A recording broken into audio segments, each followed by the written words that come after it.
Bonjour, mon nom est Audrey Cournoyer, je suis orthophoniste au Conseil scolaire Centre-Nord. Donc, pour la deuxième vidéo de cette série sur la communication alternative et améliorée, je voulais vous parler des mythes et réalités concernant la CAA. Communication alternative et améliorée. On entend aussi communication alternative et augmentée. On entend aussi le terme communication suppléante, mais ça revient tous au même. Donc, les mythes versus les réalités. Donc, aujourd'hui, je voulais vous parler de 3 mythes qu'on peut entendre dans les écoles. Donc, on peut penser que la communication alternative et améliorée, ça va ralentir le développement du langage oral. On peut aussi penser que la communication alternative et améliorée, on a des besoins de certains prérequis pour être capable d'instaurer ça. Puis, on peut aussi penser que la CAA, c'est un moyen qui est en ultime recours. Donc, quand on a tout essayé, c'est la dernière chose qu'il nous reste à faire, c'est d'utiliser la CAA.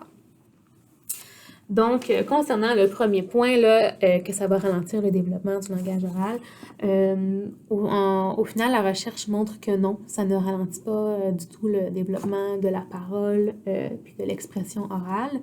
En fait, ça vient aider, finalement, ça vient accélérer le développement du langage oral en utilisant là, un système visuel pour représenter le langage. Donc, si vous n'êtes pas familier avec qu'est-ce que c'est les outils de CAA, je vous invite à voir la première vidéo là, de cette liste de lecture. Là, je l'aborde plus en profondeur. Donc, non, en fait, ça ne ralentit pas le développement du langage oral, ça aide au final. Un deuxième mythe qu'on peut entendre, c'est qu'on a besoin de certains prérequis. On a des besoins de certains prérequis pour être capable d'instaurer l'outil de communication.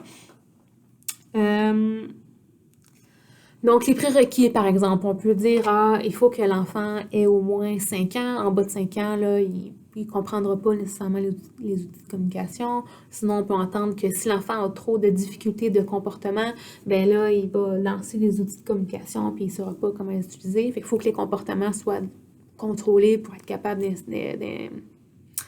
d'instaurer un outil de communication.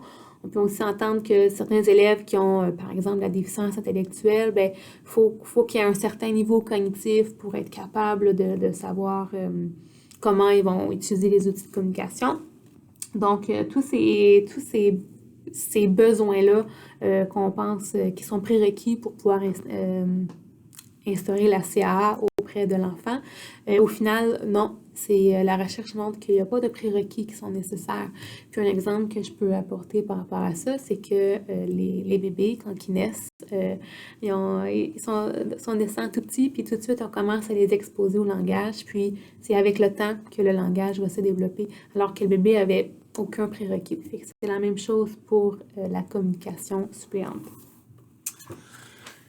Puis, un dernier mythe qu'on peut penser, c'est que la communication suppléante, on utilise ça en ultime recours. Quand on a tout tenté, on a tout essayé, le langage oral, ça ne se développe pas.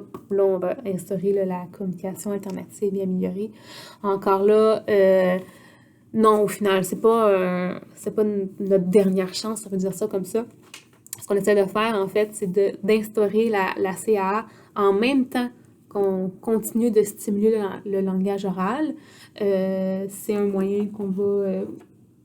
on a la communication suppléante, on a le langage oral traditionnel, puis on va combiner les deux là, pour contribuer au développement de l'enfant. C'est pas la solution de dernier recours. Donc, en résumé, les 3 points aujourd'hui, les 3 mythes et réalités qu'on a abordés. Donc, la communication alternative et augmentée, ça aide au développement du langage oral. Il n'y a aucun prérequis d'âge, de niveau cognitif ou de comportement qui est nécessaire avant d'instaurer la CAA. Plus tôt on commence, meilleurs vont être les résultats. Puis, dans le même ordre d'idée, c'est un moyen qu'on va utiliser en même temps qu'on continue de stimuler le langage oral, dans la même idée où plus tôt on commence, meilleurs vont être les bénéfices.